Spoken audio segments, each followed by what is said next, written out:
test. All right, you ready? Yeah. Go. Are we all recording? Ken, we're all set? Oh, did you hit record on that one? Hey Siri, start recording. That was a mistake I did yesterday. I didn't record. It's recording. All right, good.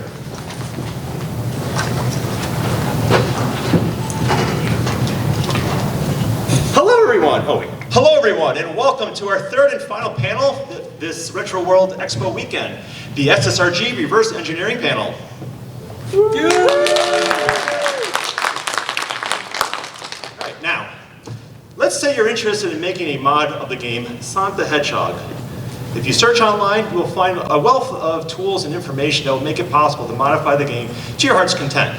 This information is the culmination of the hard work made by many contributors in the Sonic game modding scene over the years.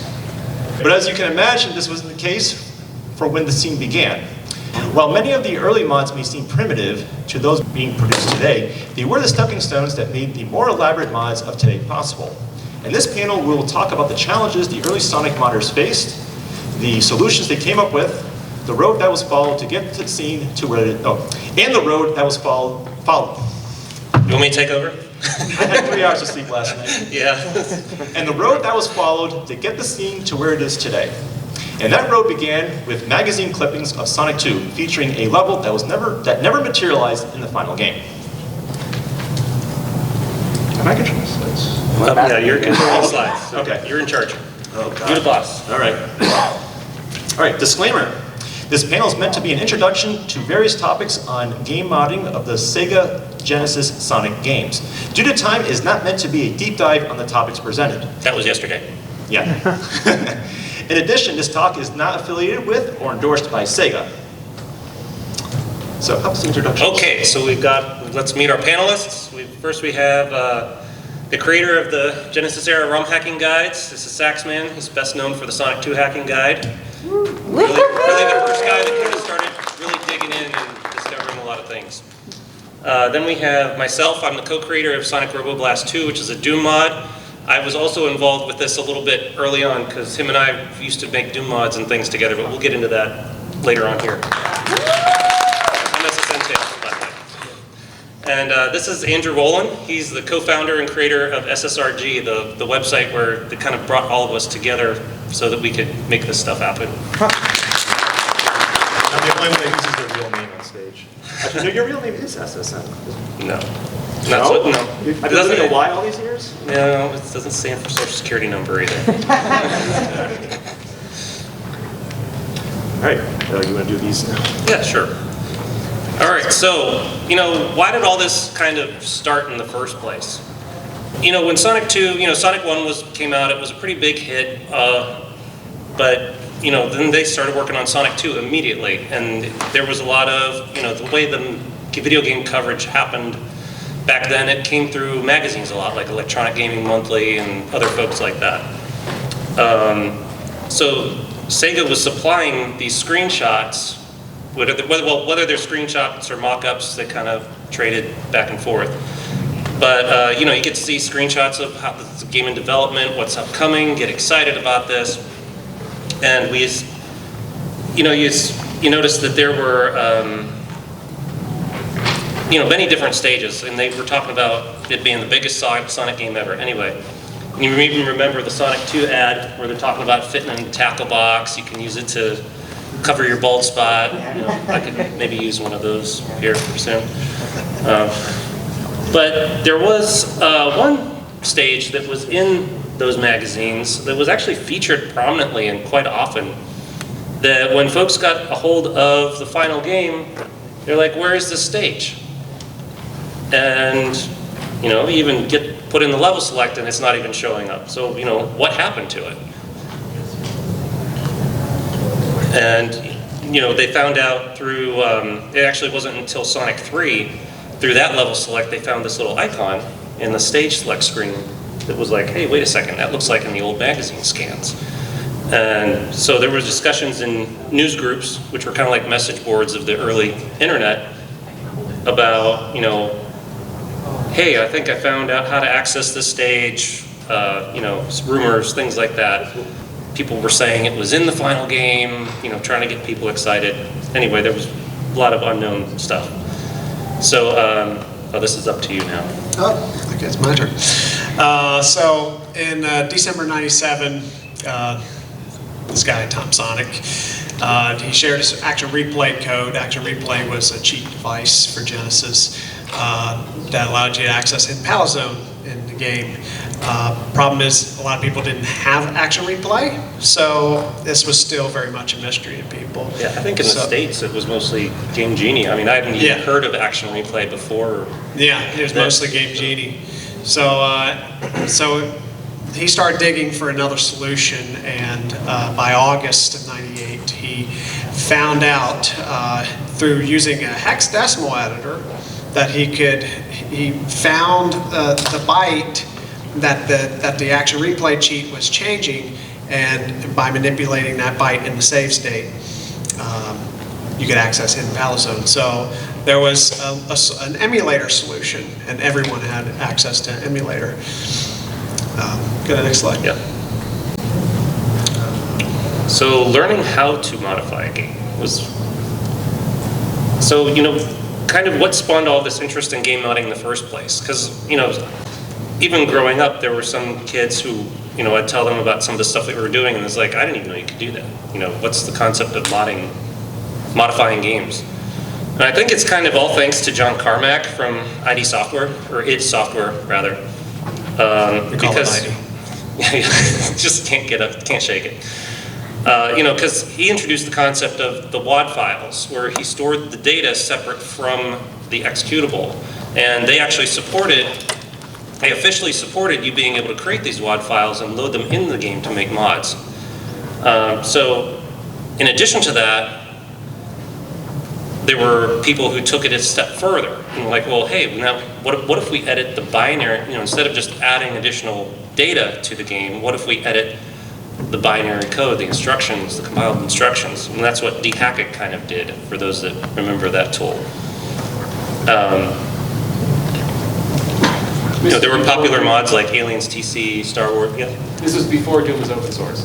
Yeah, this is before Doom was open sourced, yeah. Because after that, it essentially nullified the case for tools like Dehackit, yeah. So, I know, if guys back then, you might remember like Aliens TC, Star Wars, Doom, those were all like really big things at the time.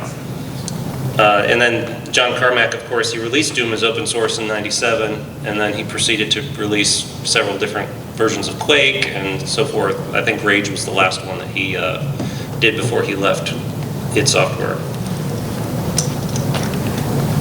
So kind of on that same topic, like how Dehackit was going beyond the official support that id Software was providing, you know, sure, so we can modify the binary code of Doom, but what about other games? You know, and one of the things, you know, real mode games were kind of easier targets for tinkering and exploration, because real mode, protected mode came out with, I think, the Intel 286 was the first chip to offer support for it. Yeah. Before that, a program running in memory could access any piece of memory, change it any way it wants, and the instructions, the hardware would keep executing the instructions, whatever it came across, as long as it was valid in the processor, it just kept going. So it makes it a lot easier to edit a real mode application than it is a protected mode, because if you jump to an invalid memory address for whatever that space that the hardware is defined that application can play around in, the hardware is going to trigger a segmentation fault or general protection fault, and all those fun crashes you get all the time, blue screen of death. So it makes it a lot harder to tweak like little things and then see what the results are. So in addition to that, you know, if you edit real mode games on a PC games, you're going to hose your whole system if you do something wrong. So I think the attraction was kind of to look at emulators, because in a sense they were the early virtual machines. So where you could stand up, say like a fake Genesis or a fake Nintendo system, and do whatever you wanted inside that little sandbox. And if the whole thing exploded, you just clear it, load it up, and load it back up again, and you're fine. You know, another thing that's on here is that there was an online mod repository actually supported by id Software, where you could go and you could download all these mods too. So it made a really easy way of sharing and getting that getting the word out, so to speak. Also, it being a smaller and slower machine than the machine running the emulator. Yeah, much smaller memory footprint, you know, didn't have to worry about huge amounts of resources. I saw they had these softwares that has that one repository. Oh, they do? Yeah. Oh, that's crazy. You think they just let WebArchive take it over or something at this point? When they released Doom, they crashed the biggest FTP site in the world. Yeah, I believe it. Yes, at the time. So it made researching these games difficult.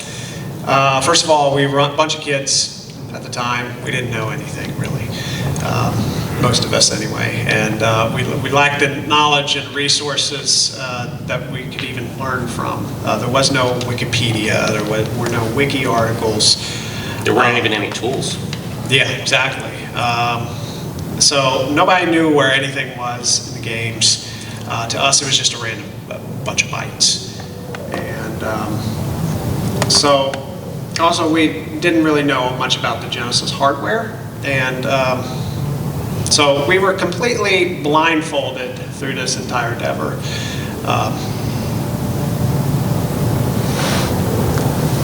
How did we find the data? In the beginning, we relied very heavily on some crude methods that we've listed up there, but they are very effective methods. Changing bytes randomly, see what would happen, swapping out large sections of bytes, corrupting it just to see what we would break. Because if you can break something, you can figure out what it is that you're actually touching. Go to the next slide. So with the byte value changes, for example, we knew where that hidden palette zone byte was, 12288 in the save state. So I tried 12289 and it turned out to be the ACT. Tried again 1228A, and it turned out to be your life counter. Go next slide. So that was very effective, but it wasn't effective in all situations. So byte swapping, as I alluded to earlier, literally you're taking a large section, copy it to the clipboard, delete it, go somewhere else with your cursor and paste it there. So you're effectively corrupting a large section of the game. Go next slide. Now, sometimes we could search for bytes. The hex editor I used at the time, I couldn't search for bytes, but many times you could search for things simple like the Sonic 2 level select cheat. You play 1965-917 on the sound test. For those that don't know, that's actually Yuji Naka's birthday. That's right. So what I could do, I could go into a hex editor and search for 1965-917. It's 4 bytes. And lo and behold, you actually get a result. So you can change those bytes and you're changing that cheat code. You could also do address value pairs. So I'll just tell you the RAM address for the life counter, not the save state, but the RAM address is FE12. We knew that. And we also knew that you start the game with 3 lives. So if you search for 2 words, 03 for the life count, and FE12, you end up finding a result. And basically that's code. That's setting the life counter to 3 when you start the game. So that was a handy thing. We didn't know in the beginning, but we eventually discovered that. You know, a word is a variable that is the same size as the bitness of the processor. So in this case, Genesis 16-bit, so it's a 2-byte variable. Yep. Okay, next slide. So this monstrosity of a chart graph. This is the memory map. This is just a very high-level view of RAM. It's not perfect, but basically 1/2 of memory is that chunk map. A chunk just to tell you, the levels are made up of these larger tiles. They're actually called chunks by Sega, actually. The chunks are made up of smaller 16 by 16 blocks. And then those 16 by 16 blocks are made up of the tiny 8 by 8 tiles that are actually stored in video memory. So that chunk map there, 1/2 of the RAM is 32 kilobytes, actually has all the definitions for those.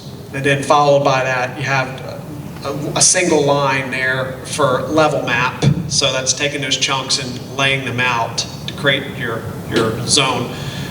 And then you have other things, the block map definitions for those smaller blocks. Then you have some sprite data, collision, object, palettes, some general variables like your lives and score and emeralds, all that stuff. So we didn't know all this at the beginning. But over the years, as we kept poking around, we started figuring this stuff out. And that chunk map was actually a pretty ingenious way of reducing the memory usage. Yes, So it creates like significantly. Yeah. Yeah. So Sonic 1 beta hoax. That's probably the most famous example of what we could do within that first year that we were started on this endeavor. And some of the things that Cyan Helkerax is the guy who did it. He did some color palette changes. He changed actually the level select down there. Some of the zones and prototypes had different names, so he modified those text strings. And then he muted some of the audio channels to make the music sound incomplete. And so he released this and said, hey, you know, there's this beta ROM that, you know, the next day he revealed that, oh, no, it's actually fake. Yeah, at least he was classy about it and didn't like try to string it along for a really long time. Yeah. So then, okay, so we can make all these cool little tweaks of changing text and things. Yeah. So what's the next step? Well, the next step is, hey, can we make our own levels? And so actually the both of us started on Doom mapping first. So I introduced him to emulation and he introduced me to Doom mapping. So it's kind of like a traded. And both of us were, you know, I came across a very early simple Sonic mod for Doom. I think it changed the status bar and a couple of the weapon sprites. And I went further with that and expanded on it. And then I decided to also mod Doom 2. And so I created this thing, it was called Sonic Doom 2 Bots on Mobius, great name for somebody who's like 13 years old, just screwing around. You know, my original vision was like a first-person shooter platformer, like combining Doom and Sonic together. And it wasn't too far after I got in that I actually teamed up with him, and because I wasn't doing levels at the time, and so then I was able to start doing actual Doom mapping, so it was pretty exciting. So, oh yeah, this is up to you now. Oh, it is, okay. So Doom's influence was pretty prominent for us, obviously. I always dreamed of making my own Sonic levels ever since I became a fan of the series back in 1991. But it was specifically Doom's support for those customizations via the WADs that he alluded to earlier that maybe want to explore this some more. So I had Sonic and Knuckles Collection. That was a port of Sonic 3 and Knuckles over to the PC. That was in '97. I had this game and I thought, well, gee, if you can modify a Doom, surely there must be some way to modify this. It's not coming off of a cartridge. Here's the actual files in front of us. So I posted a thing on my website, GeoCity's horrible website at the time, and I said, anyone out there know how to do this? Anyone know how to make a level editor for this game? Didn't go over so well because nobody, frankly, contacted me. So. And that's what all of us kids did back then too. We just asked other people to do things for us. Like, hey, I need a programmer. Hey, can you write this whole game for me? Just do it, please. Have the idea. I don't have any money, but just do what I want. So I started the Sonic 2 Hacking Guide after, this is later, in late '98. Tom has done his thing by then, and I've just figured out a hexadecimal editor. So I wanted to make my own levels, so I started this this hacking guide, and by February '99, I joined SSRG actually, and kept poking around at the game. And finally, in the spring, I discovered the object layout and ring layout. They're actually separate. So I documented those, figured out how they worked, and then I put, again, an advertisement on my website. This time, Sonic 2 Hacking Guide. That was a website and not on GeoCities. And I said, hey, can somebody make me a level editor?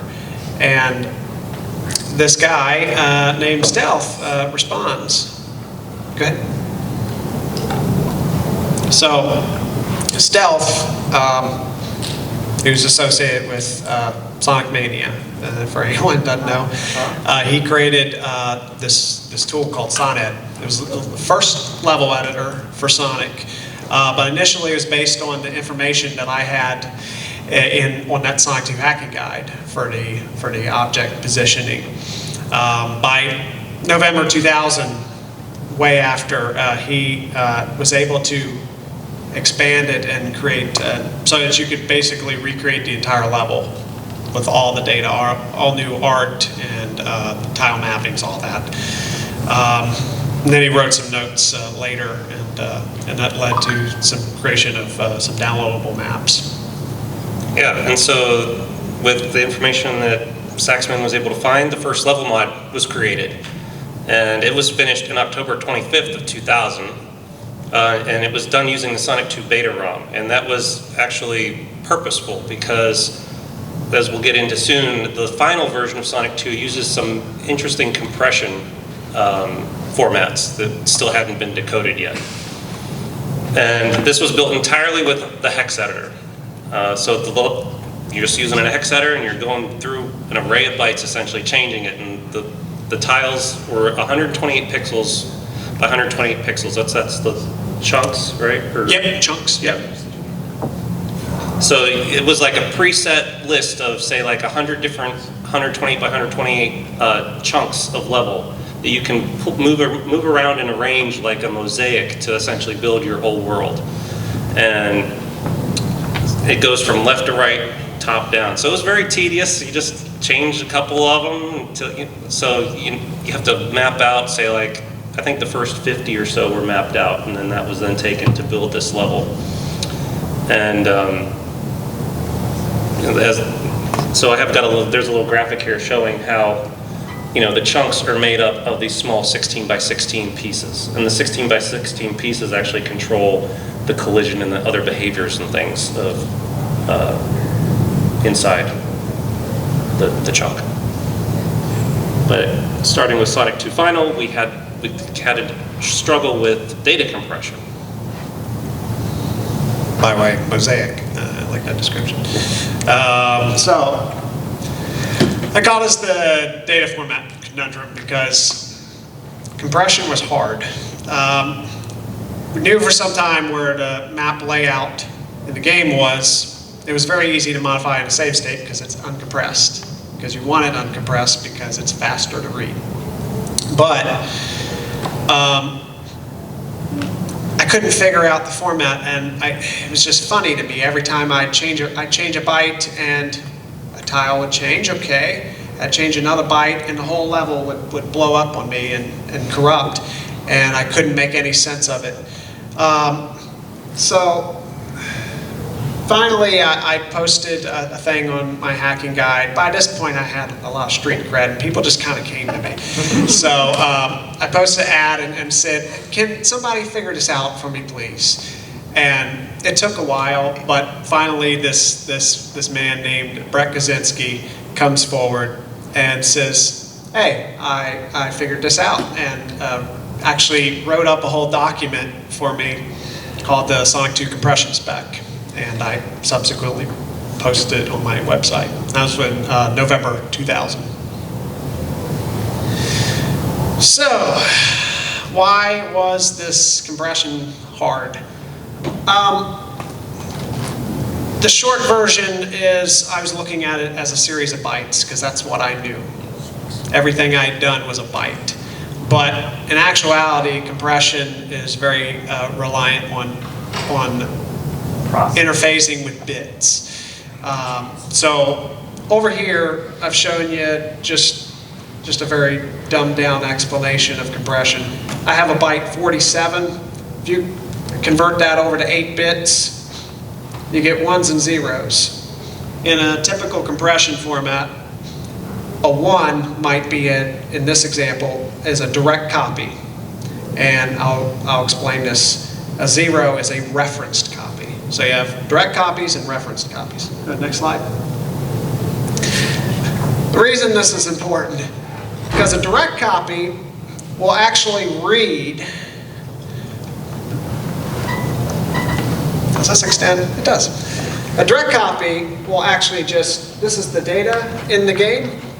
It'll read this byte and say, okay, copy that to RAM. Okay, next byte, copy that to RAM. Next byte, copy that to RAM.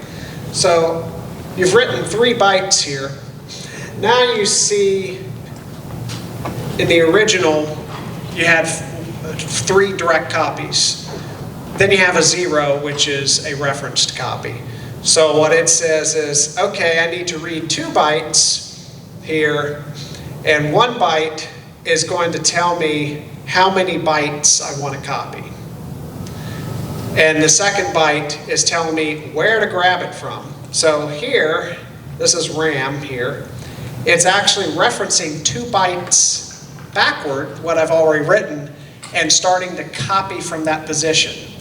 So what it does, it reduces data it gets rid of redundancy of data. So those familiar with run length encoding, it's a little bit similar to that. Is this actually a variant of LZSS? Basically, it's a mock-up, really. Just for demo purposes. Yeah, this isn't the exact compression spec. We try to simplify it to just show an example. Yeah. But yeah, that's basically how it works. And so compression's important because here I've reduced the size by 5 bytes, storing it that way. So you can store more data in the game that way. All right? So there were some major barriers taken down by this discovery that Brett had done. First of all, by using this, he was able to restore Hidden Palace Zone back into the finalized game. So that was a big deal. That was something I wanted to do, and daggone it, he did it first. But and then he took it a step further because he's a programmer. He wrote a level editor called Chaos that worked with the final game and could actually modify the levels with that compression. So it could decompress them, modify them, and then recompress them back into the game. So that was a big deal. I felt like this was such an accomplishment. I was so impressed that I just started calling it Kaczynski compression, and it actually stuck. They still call it that to this day, and there's no taking it back by this point. How did he figure it out? Was it through disassembly, or did he stare at the data long enough to do it? I think he just probably stared at the data long enough. Yeah. Yeah, I wonder if he was involved with like writing compression software previously or something like that, because that would be the type of mind that would be able to look at it and be like, I know what this is. The algorithm is not novel, but the details are the hard part. I think I remember him telling me he was in college at the time. I haven't verified this with him, but I think he said that. So he at the very least, I'd say he probably had some sort of computer science background, because Lord knows I didn't know anything about it. So,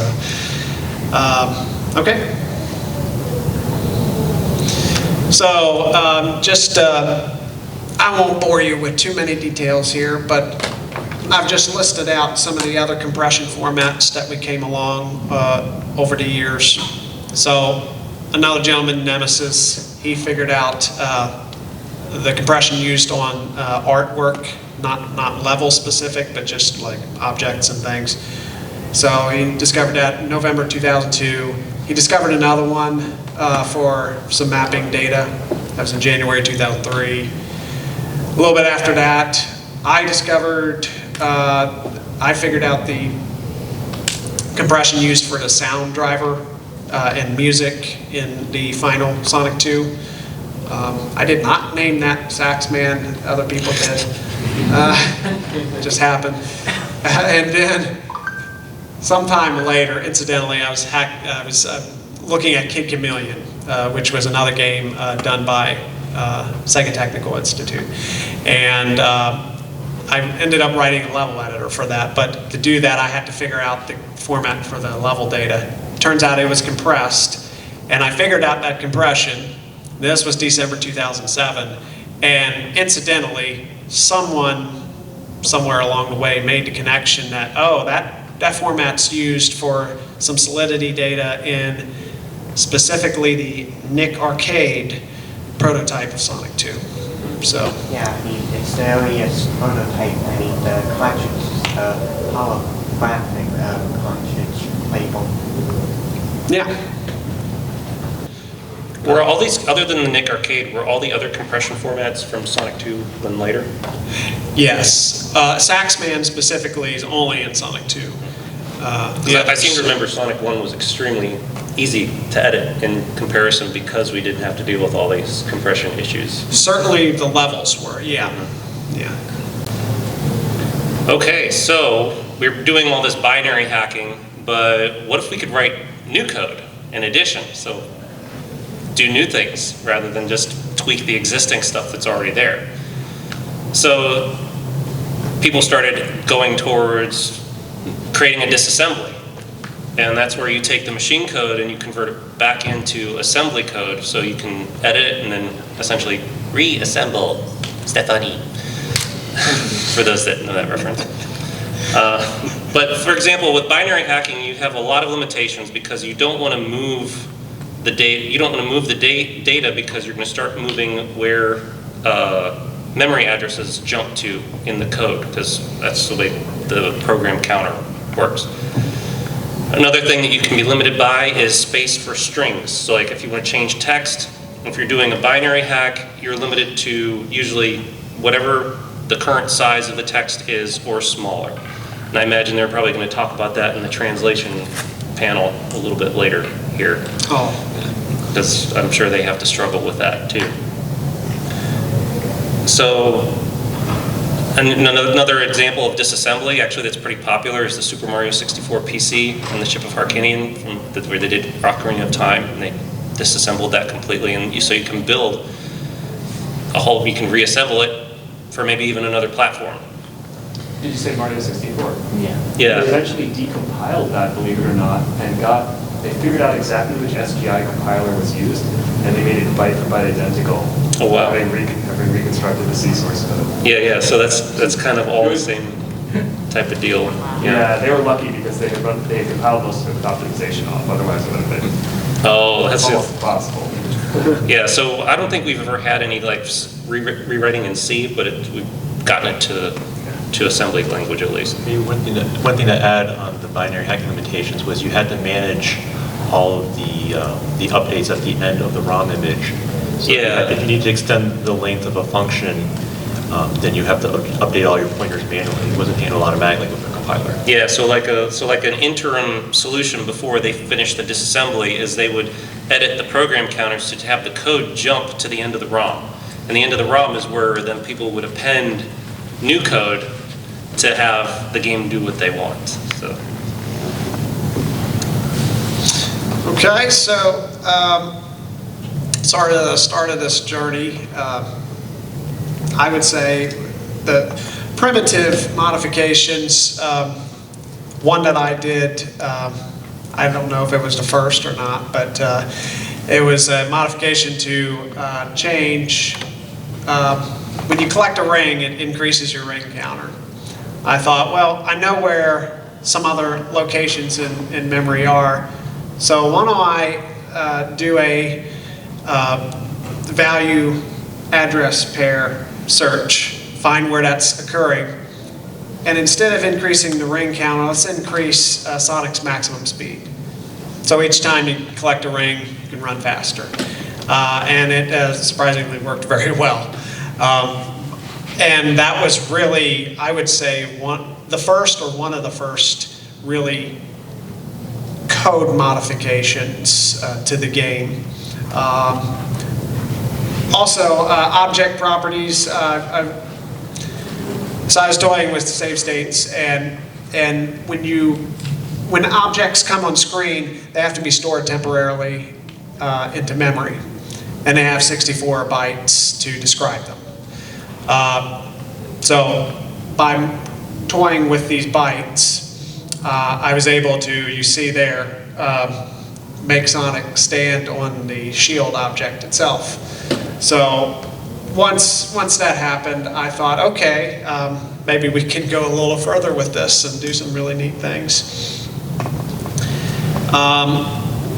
Fast forward a little bit, and a person goes by name Ezreal releases this Sonic 2 Delta, and this was probably one of the most advanced modifications out there at the time.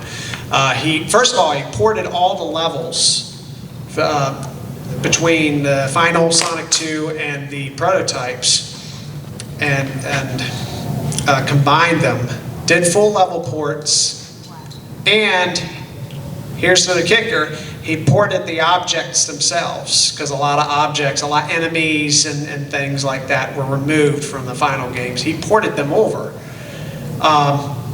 That's a lot of code involved. So he went through the code and actually modified all the pointers to make it actually work in the game. So that was probably the most advanced thing that had been done at that time. So this was like one of those examples of making it jump to the end of the ROM where you can add the additional code at the end? I guess he must have done that. Yeah, I assume I haven't looked at that at the ROM, but yeah, he had to have done that. And then something I did, which was not much more than a tech demo, but it was sort of following along the same lines of what can we do by using a hex editor to change code. I was able to manipulate Sonic's object code and add a new move, the super peel out, which kind of worked, and added save game functionality, and also wrote some code to get around the compression that we hadn't yet figured out for art. We got around that, and I wrote new code to read in uncompressed art. So I ran with that and created a patching format called RXL that could basically install this code into new ROM modifications and allow other people to use the same kind of thing to create new artwork. Yes. So anyway, as I was saying earlier about the disassembly, you're allowed to you can do so much more with it. It's essentially almost like having the source code.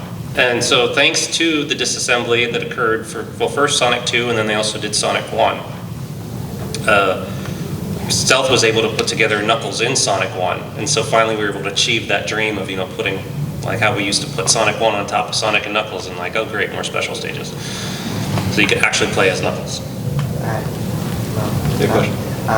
Fun fact was that in a magazine there was like a screenshot of Knuckles being in Sonic 1, which was considered to be for Knuckles to be in Sonic 1, but it seems to have been a mock-up. Yeah, it could have been. They may have initially planned it, but like with Sonic 2, they had put an extra memory chip on the Sonic and Knuckles cartridge in order to support that.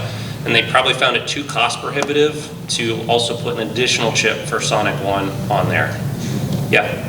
Was Sonic 3 really split up into Sonic and Knuckles and Sonic 3 because of the McDonald's promotion? I heard a rumor about that recently.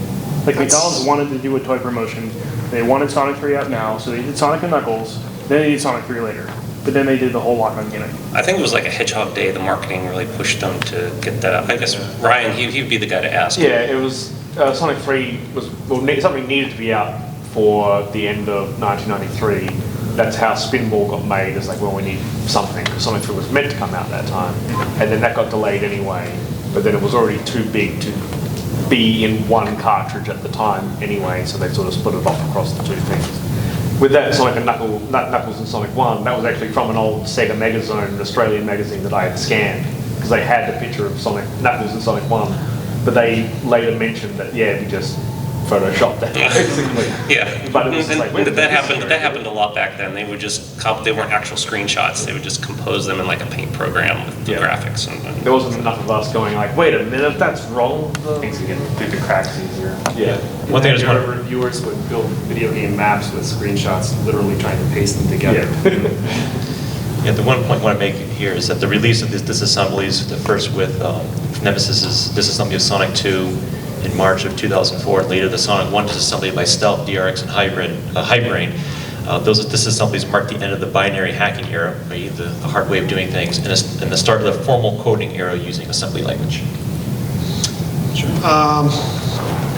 So this is just a list of sort of advanced modifications that have popped up over the years.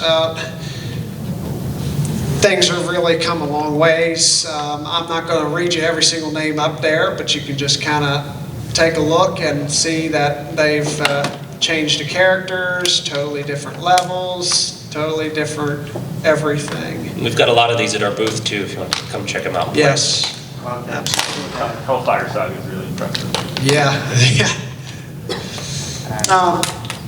So the knowledge we attained over the years, we used that at some point to.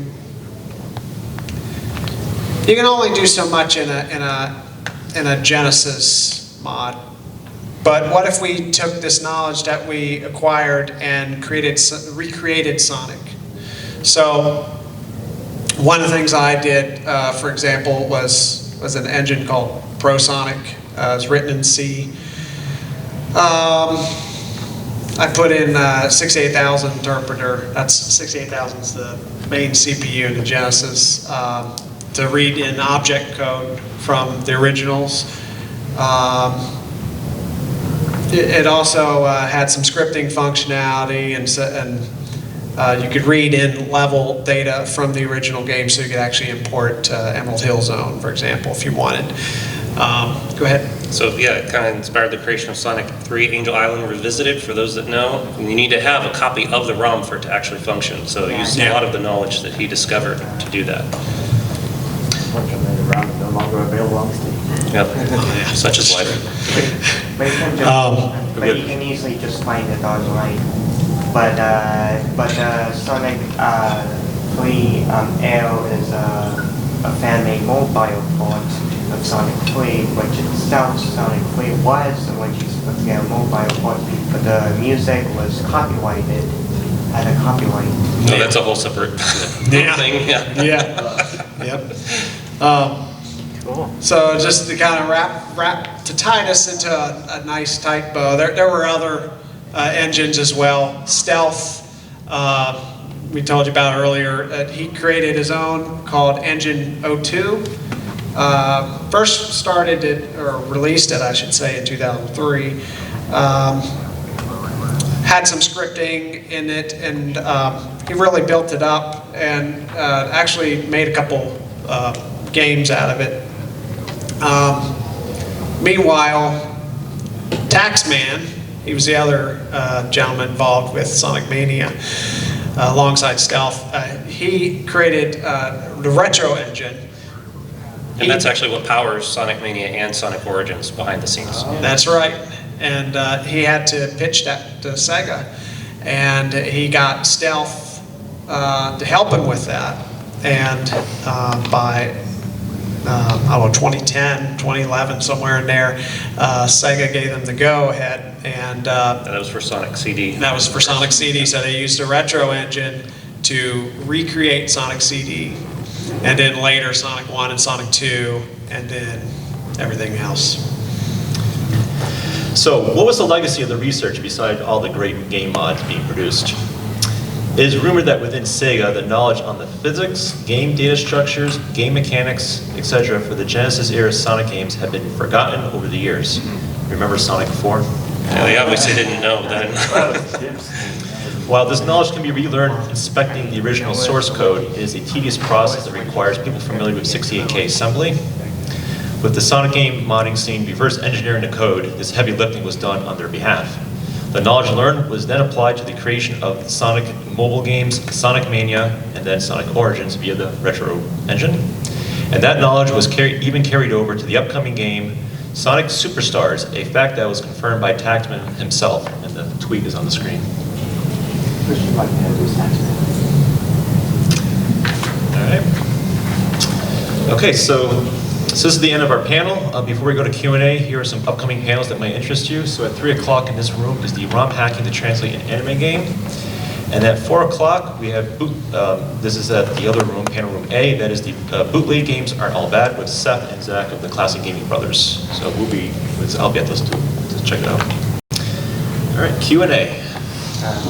A lot of questions, sorry. Yeah. You pick. We'll go with Jake first. 2 questions, if you don't mind. Yeah. First question, have you ever will consider remaking the original Sonic Robo-Blast? Oh, the original? Yeah. No, not really. There's a couple people that have done it though. I know in previous versions, there was a secret that you could unlock where they what's his name? I'm blanking on his name right now. Anyway. Speaking of the one that became the unlockable. Torgo. Yeah, Torgo made a recreation of SRB1 inside of Sonic Roboblast 2. Yeah. It was missing the bosses though. Yeah, and I know several other people have tried to recreate the first game, and sometimes they show up at Sage and things like that. So there's stuff out there. I would just maybe go to the Sage website and look at their previous years and dig around, and you'll find a couple. I think 2020 is one that you can look at and find some things too. I think I heard that the latest version with, I forget, the one Snick was working on, I think the team fell apart. Yeah, that fell apart, but there's a demo that you can play. Yeah. Oh, yeah, I don't think anybody's ever completed the whole thing because it's just a gigantic game. Oh, yeah. Oh, you had one more, Oh, right? yeah. Will there ever be a Sonic Robo-Blast 3? There is, sort of. If you go to ssntales.srb2.org, I'm working on just like a little thing in my free time. It's called SRBX. It's kind of like it's a sort of a parody in a sense, and it's more based on some older cartoons I used to do.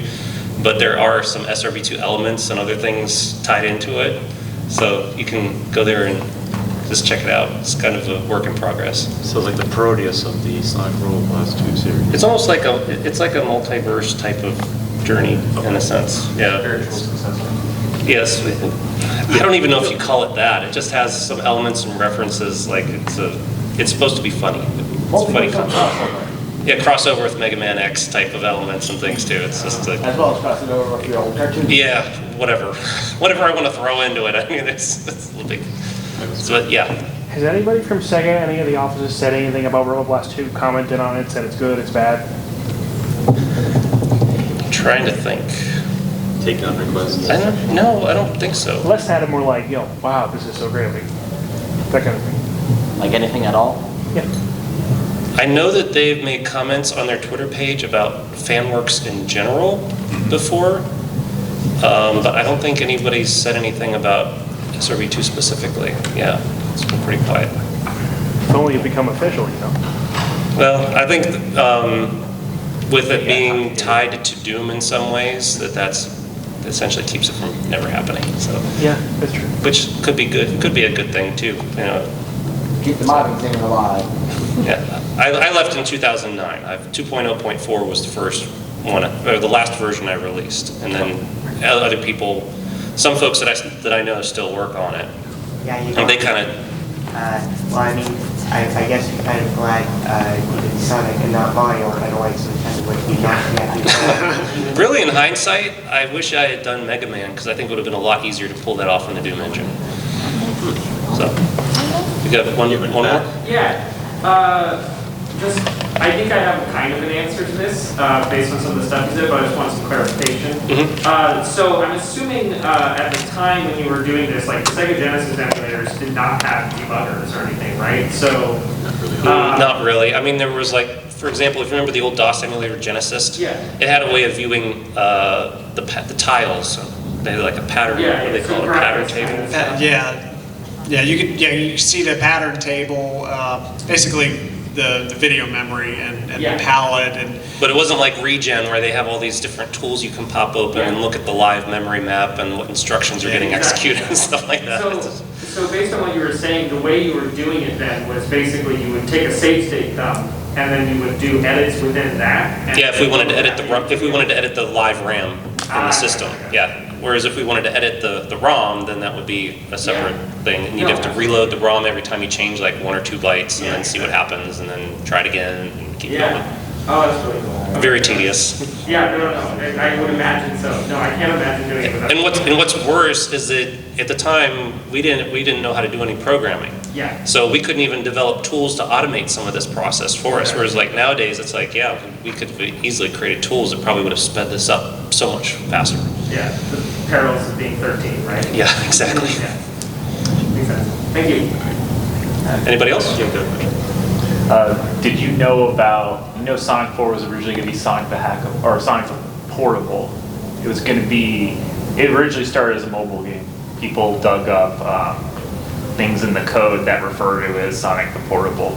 Oh, interesting. Yeah, I didn't follow the development. Yeah, I think it's a recent discovery. So originally, like that phone version, that was going to be the version of Sonic 4. I think there's even some text referencing that. Yeah, that's what. Yep. Right in the background. You even have to dig in the code. There's like background graphics referring to it, and then people put 2 and 2 together and they're like, oh wait, this phone version of Sonic 4 that was going to be the version, but then they turned it into Sonic 4. Yeah. So I think that also might be. I don't know if Sonic physics were lost knowledge necessarily, but that could explain why. I think it's probably sitting on a tape drive somewhere in a dusty closet in Sega Japan, and nobody really knows it's there, kind of thing. And then, even if they got the data off, it's like, okay, well, how do you interpret this? Yeah. Got some that I compared the physics. They'd have to pull Yuji Naka out of jail and ask him.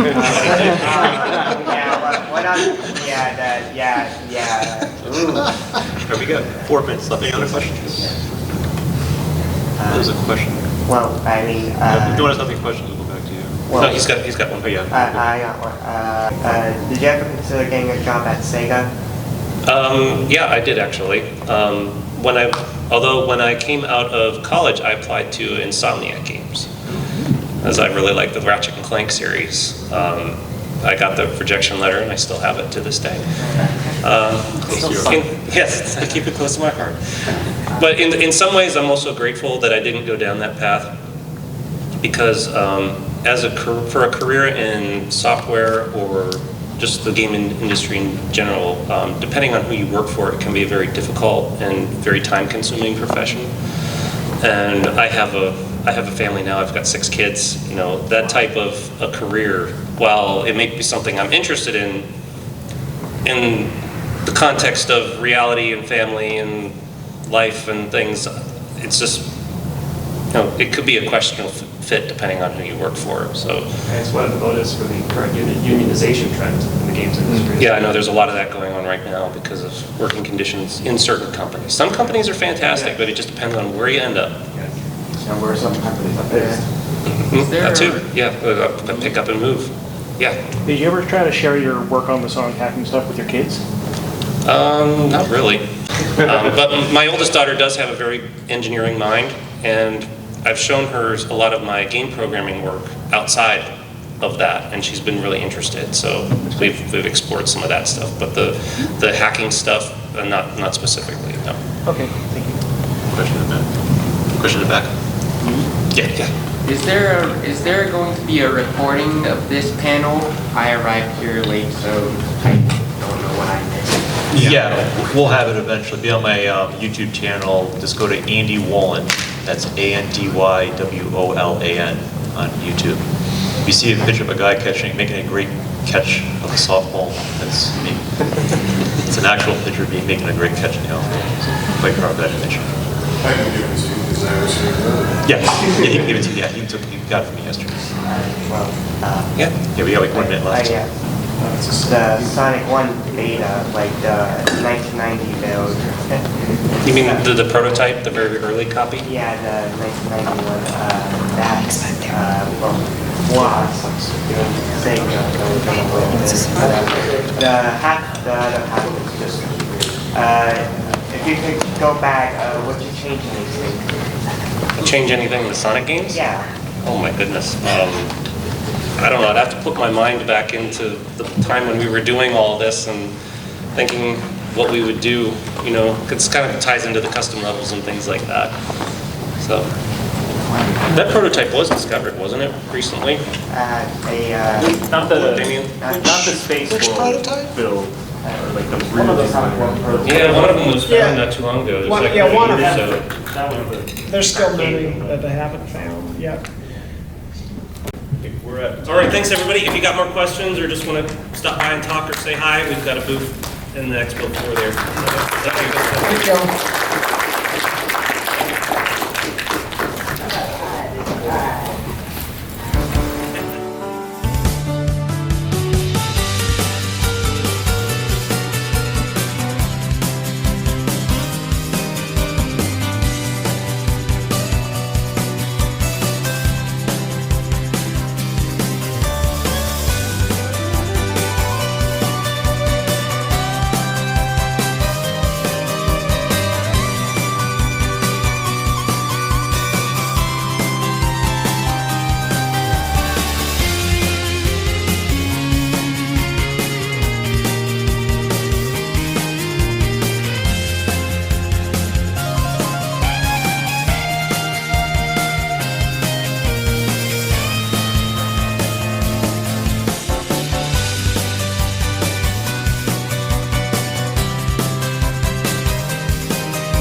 They'd have to pull Yuji Naka out of jail and ask him what he did.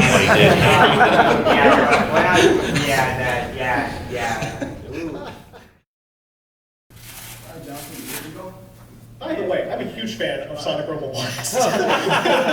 I've been meaning to tell you that since yesterday, but